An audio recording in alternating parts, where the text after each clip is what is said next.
Hi, this is Jeff Cobb, Managing Director at Tugoris.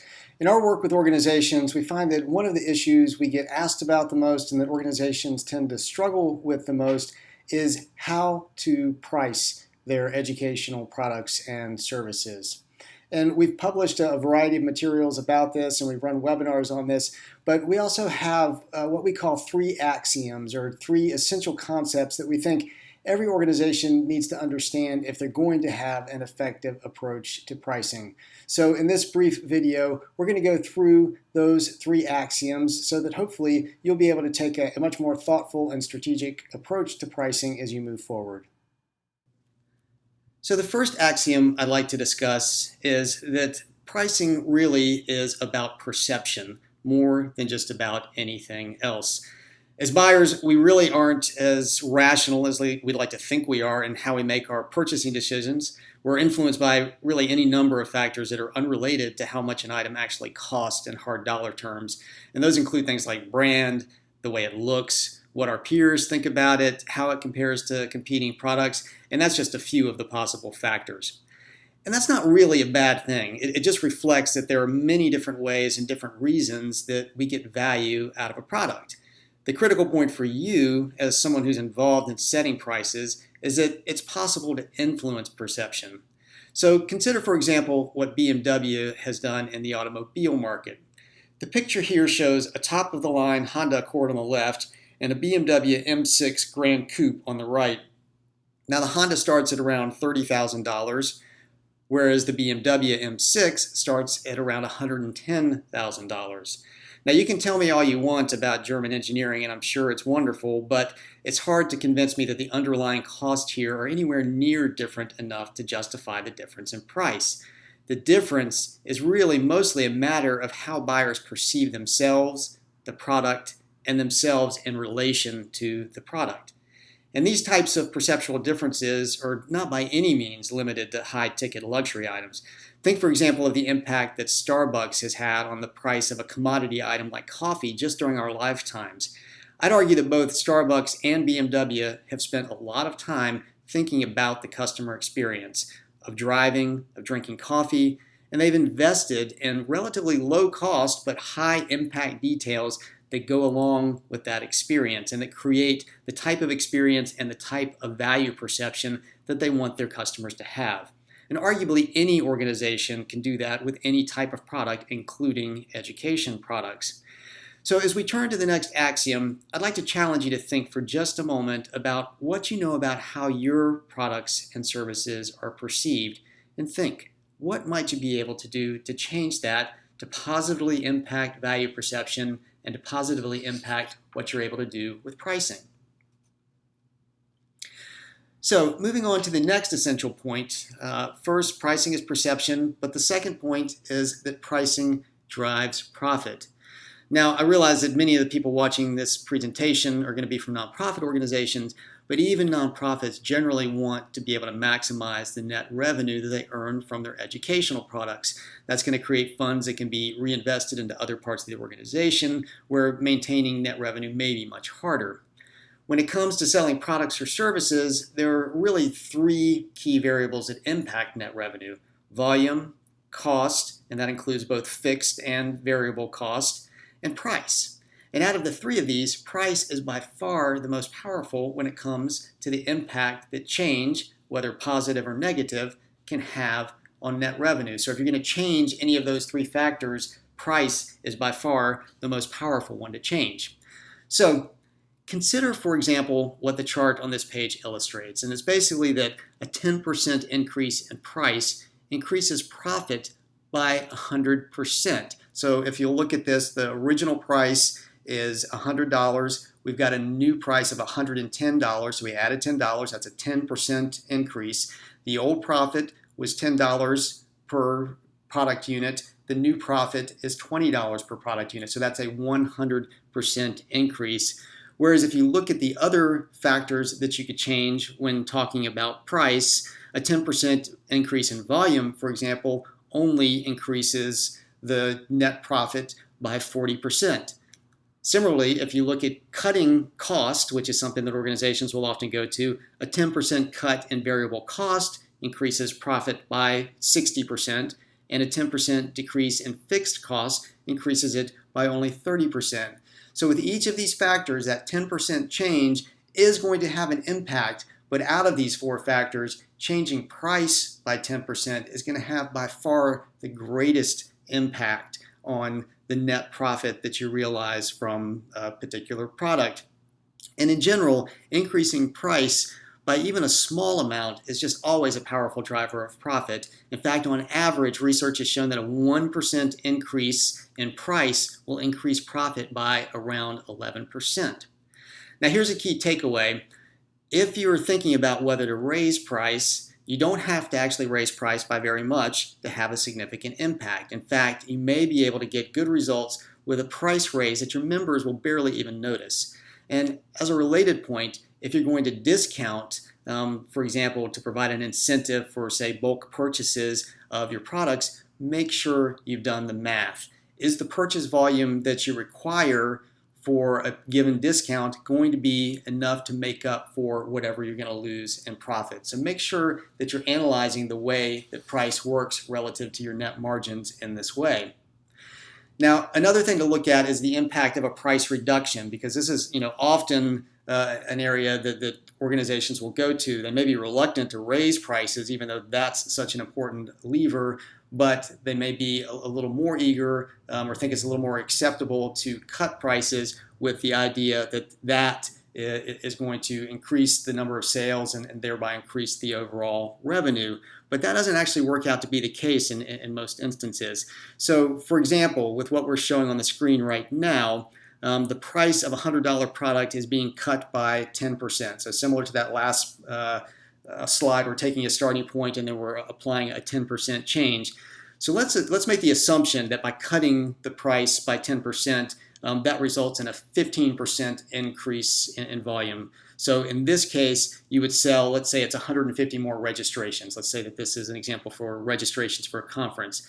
So you do end up with somewhat more revenue, but you also generate more cost, because typically selling more of something does generate more cost. And in the end, your net revenue actually declines. In this case, you would actually have to sell 20% more to make up for a 10% price reduction. So you would want to be awfully sure that you understand what's called the elasticity of demand for your product relative to price, and feel pretty good that if you do make that cut, you are going to get that 20% increase in volume. And in most cases, that kind of volume increase is simply not going to materialize. Now, there are some obvious cases where this is really not so much of an issue. Many digital products, for example, have variable costs that are close to zero. So if cutting price there will increase volume, you can make an argument that it's worth doing it, at least on some occasions. With place-based education offerings like registrations for conferences we're talking about here, the issue of margins declining when you cut costs is very real. And even if you find good reason to cut costs to increase volume, and you feel like the volume increase is worth it, you do have to keep in mind that first point around perception. When you're cutting price, you are going to impact the value perception of your product, and you're sending a signal to your market which may not be the signal that you want to send about the value of your particular offering. So bottom line here is be very careful about cutting price, and consider small raises to price, because very often you are able to do that without your customers actually perceiving it, and that can have a significant positive impact on your margins. So we've talked about price as perception and price as a lever for driving profit or net margins. And so our third axiom is that pricing can and should be very strategic. It definitely should not be something that you come up with after you have done everything else, after the product or service is basically already completed. A lot of times organizations do this, but it means that you really have not been very strategic in thinking through the role that price can play in differentiating you in the marketplace and in helping you to realize whatever your strategic objectives are. And these might be, for example, market penetration. Maybe your real goal is to, as deeply as possible, penetrate the market for your product or service. Maybe it's market share. Maybe you want to claim as much market share as you can, claim market share that your competitors currently have.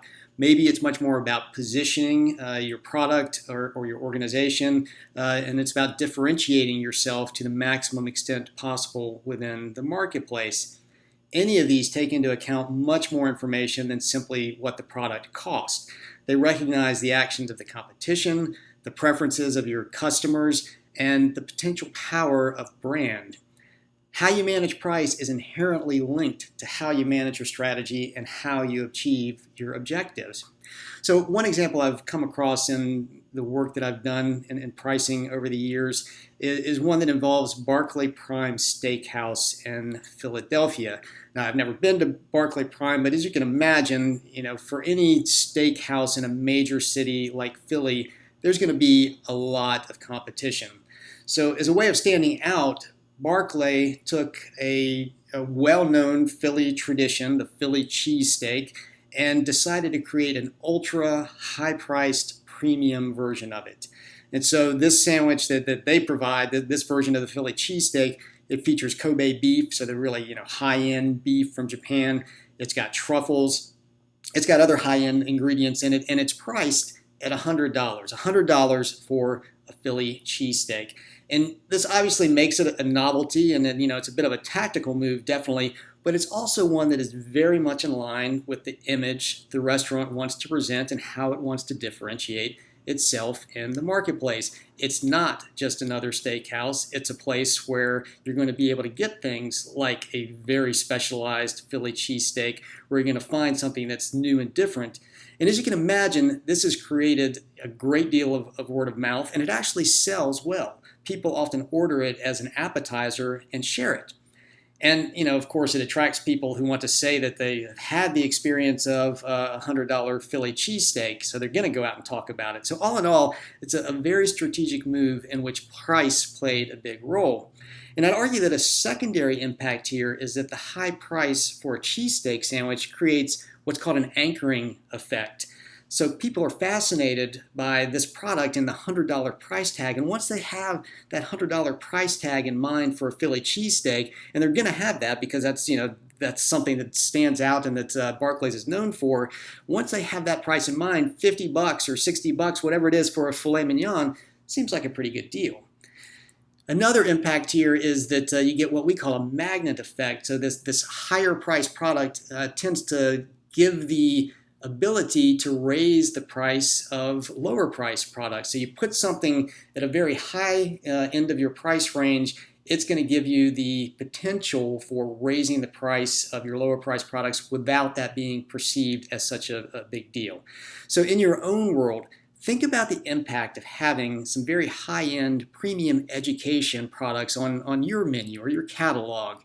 What impact would that have? Where might you be able to carve out some things that are high price, that have an impact, that are going to change the anchoring that people have around your pricing, that are going to change the perception of your lower price products and potentially give you that magnet effect that can then pull up those higher price products.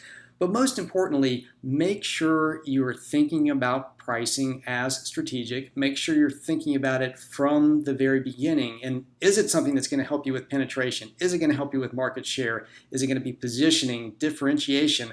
Whatever your strategic objectives are, make sure your pricing and your proposed approach to pricing is in alignment with your strategic objectives from the very beginning. Now, one final point I'd like to make before wrapping up the video is that there really is no formula for pricing. You've seen that perception can be influenced, so there's some levers you can pull there. You've seen that you've got some latitude around raising price or lowering price and what the impact is going to have there. And then finally, the ways in which pricing can play into strategy. So pricing is always going to be subject to whatever your particular situation is, whatever the context is around a particular product, and there's always going to be a certain amount of art to go along with the science. So I've seen people say that you can plug in this percentage or this price into a formula and spit out the perfect price for your product. That's almost never true. You've got too many variables. You're going to need to apply axioms like we're talking about here, and you're going to need to test a little bit out in the marketplace to see what kind of reactions you get and adjust. And that's going to be your best approach to effective pricing. Keep these 3 axioms in mind and then be willing to get it out there and adjust as you go along. So take these 3 axioms as a baseline to work from whenever you're engaging in thinking about your organization's pricing practices and how you may want to price more strategically. As I'm wrapping up the video, I do also want to mention our fall event, the Leading Learning Symposium, which is a place where senior leaders at organizations are able to come together and really wrestle with issues like pricing and other significant challenges and opportunities in the business of continuing education, professional development, and lifelong learning. We hope you'll consider joining us for the symposium this fall. To find out more, simply go to symposium.leadinglearning.com.